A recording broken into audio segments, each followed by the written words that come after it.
warahmatullahi wabarakatuh. Kami di sini dari kelompok 16 mata kuliah Perekonomian Indonesia mau mempresentasikan hasil kerja dari kelompok kami yang berjudul menganalisis penyebab, konsekuensi, dan solusi potret ketimpangan ekonomi. Perkenalkan, nama saya Ali Finubit Zaki, NPI 12322000044. Perkenalkan, nama saya Ferina Yanita, NPI 12322000047. Ketimpangan ekonomi. Permasalahan di negara berkembang dalam proses pembangunan yang belum bisa dihapuskan yaitu ketimpangan. Pada tahun 2019, pandemi COVID-19 berdampak pada berbagai bidang, terutama kehidupan perekonomian. Hal ini berdampak pada perekonomian di Indonesia dan dapat menyebabkan ketimpangan ekonomi yang mempengaruhi hampir semua bidang di lingkungan sosial, ekonomi, politik, budaya, dari pemerintahan hingga agama.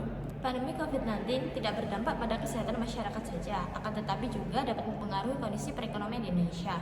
Berdasarkan data Badan Nasional Penanggulangan Bencana atau BNPB, jumlah pasien positif teridentifikasi COVID-19 di Indonesia mencapai 6.575 orang per 19 April 2020. Dengan hal ini dapat dilihat bahwa pandemi ini telah menekan aktivitas di sektor perdagangan, industri, pariwisata, dan berbagai sektor lainnya. Pertumbuhan ekonomi di Indonesia pada masa pandemi. Pada kurva di samping menunjukkan penurunan angka pertumbuhan ekonomi yang cukup drastis. Pada kuartal pertama tahun 2020, pertumbuhan ekonomi yang dicapai di Indonesia tercatat sebesar 2,97%. Pencapaian ini lebih rendah daripada proyeksi Bank Indonesia, yaitu sebesar 4,4%. Penyebab dari menurunnya pertumbuhan ekonomi ini adalah tidak lepas dari dampak penanganan penyebaran virus corona yang mulai mempengaruhi semua aspek kehidupan dan kegiatan perekonomian, baik dari sisi produksi, distribusi, dan konsumsi, investasi, perdagangan luar negeri. Konsumsi swasta, hampir sekitar 60% pergerakan peningkatan kegiatan ekonomi yang biasanya disumbang oleh konsumsi swasta juga mengalami kontraksi. Penjualan retail baik pasar tradisional maupun pasar modern juga mengalami kontraksi. Bahkan penurunan pada sektor real sudah terjadi sebelum adanya pandemi COVID di Indonesia yang menunjukkan angka kontraksi sebesar 0,3% pada bulan Januari tahun 2020. Hal ini disebabkan oleh terus meluasnya penyebaran COVID-19 baik di dalam negeri maupun di luar negeri.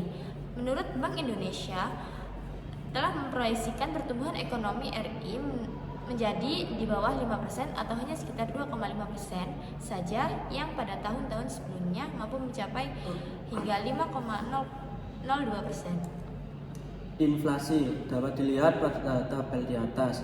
Menurut BPS selama April 2020 mencatat inflasi sebesar 0,09% month-to-month. Perkembangan harga dari berbagai komoditas menunjukkan kenaikan sangat tipis sekali. Pada April terjadi inflasi 0,08%. Inflasi April 2020 lebih rendah dibandingkan inflasi Maret sebesar 0,09%. Inflasi April bulan ini mengalami perlambatan dari bulan sebelumnya.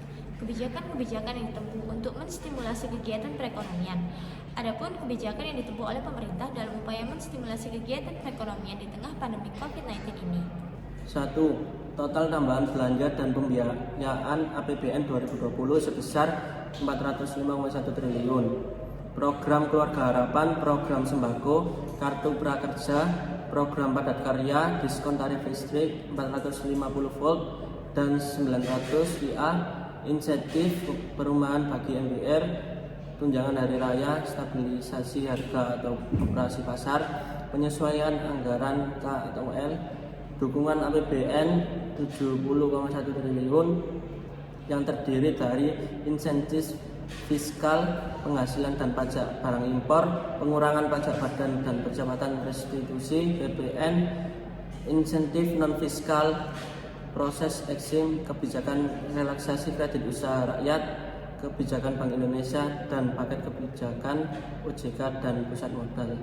Kesimpulannya, berdasarkan analisis yang telah dilakukan terhadap penyebab, konsekuensi, dan solusi potret ketimpangan ekonomi, telah ditemukan beberapa temuan penting. Yang pertama yaitu ketimpangan ekonomi yang disebabkan oleh faktor-faktor seperti kesenjangan pendapatan, akses terbatas terhadap pendidikan dan sumber daya ekonomi, serta kesenjangan sosial.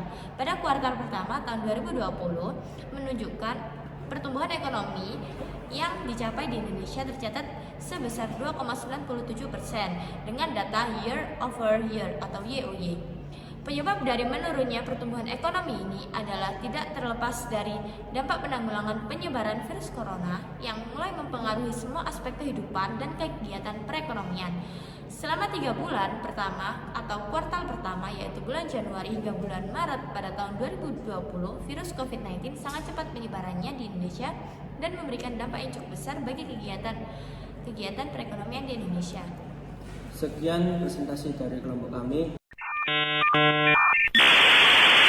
Saya wassalamualaikum bro.